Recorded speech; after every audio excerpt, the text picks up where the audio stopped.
We want to prove the given identities. So basically we're going to start with the left side of an equation, and we're going to transform the left side into the right side. So there are three such identities that we need to show. Okay? So the first one says sine of x plus y divided by the cosine of x times cosine of y should be equal to tan x plus tan y, the tangent of x plus the tangent of y. So how do we do that? Notice that we can use the angle addition formula for the sine, for the numerator that is, and we can express this sine of x plus y using the angle addition formula as sine of the first angle, sine of x, times the cosine of the second angle, y, plus the cosine of the first angle, cosine of x, times the sine of the second angle, right? And this is the angle addition formula that we've used, divided by cosine of x times cosine of y. So now, as you can see, what this turns out to be is, let's see. So we know that in the first case, we know that we can split them up into two different fractions. The first numerator will be divisible by this denominator. The second numerator of the second fraction will be divisible by the same denominator, right?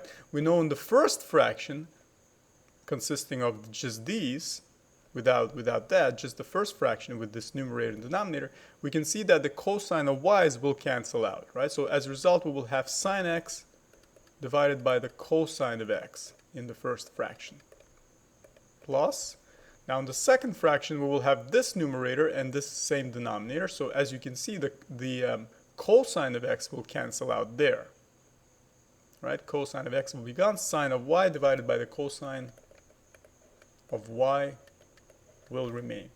And now, as you can see, this is precisely equal to tangent of x, because sine of x divided by the cosine of x is tangent. And the same thing here, except the angle is y, right? Sine over cosine is tangent. So you've successfully showed the right side to be true.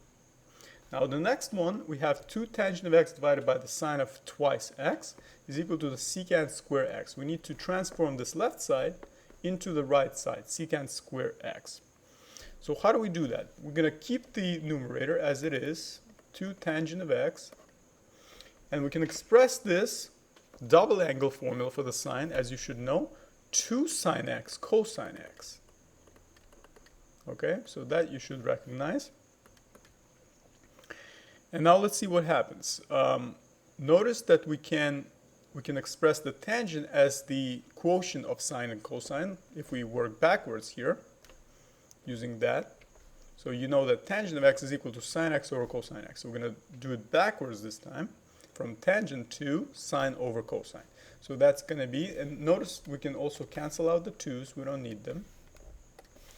So sine of x divided by the cosine of x. Now cosine of x will be multiplying this denominator, right? So we can write sine of x, and there will be 2 cosine of x's as a result, right? Because this cosine of x plus another cosine of x that's being multiplied to it, right? Which comes from the tangent, sine over cosine. So cosine square x is the result on the bottom. So now as a result, you can see that the tangents successfully cancel out, the sines successfully cancel out there, and you're left with 1 over cosine square x.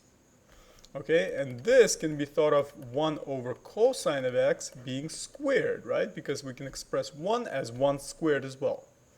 And as you can see, 1 over cosine x, as you should recognize, is secant, right? Secant x. Secant x being squared, which can be expressed as secant square x. We've successfully showed the right side. In the final example, we have cosine of 2 theta plus 1 divided by the sine of 2 theta should give us cotangent of theta. So how do we transform this side into the cotangent of theta?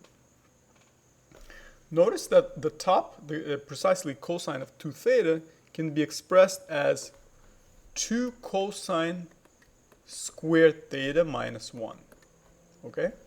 So in other words, this guy, 2 cosine of cosine of 2 theta is equal to this. That's a famous identity that you should use.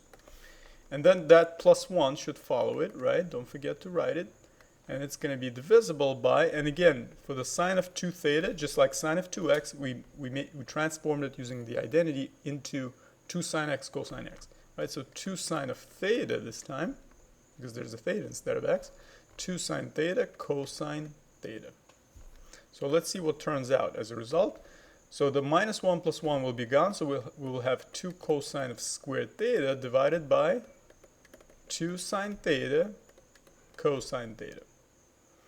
So notice something immediately. So the 2's will go away. And there are 2 cosine thetas multiplying together, right? And there's only 1 cosine theta. So the 2 will go away as a result.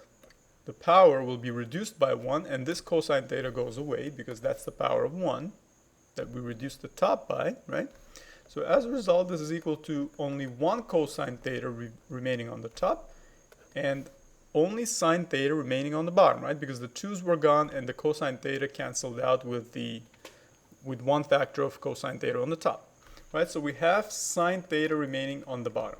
Now, as you know, cosine of theta divided by sine of theta is basically 1 over tangent of theta, right? Or you can think of it as cotangent of theta.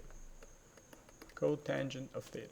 So we've successfully verified all of these 3 identities or trigonometric equations while following several known identities, including the formulas for angle addition on the top. So I hope this was useful. Thanks so much for watching. See you in the next video.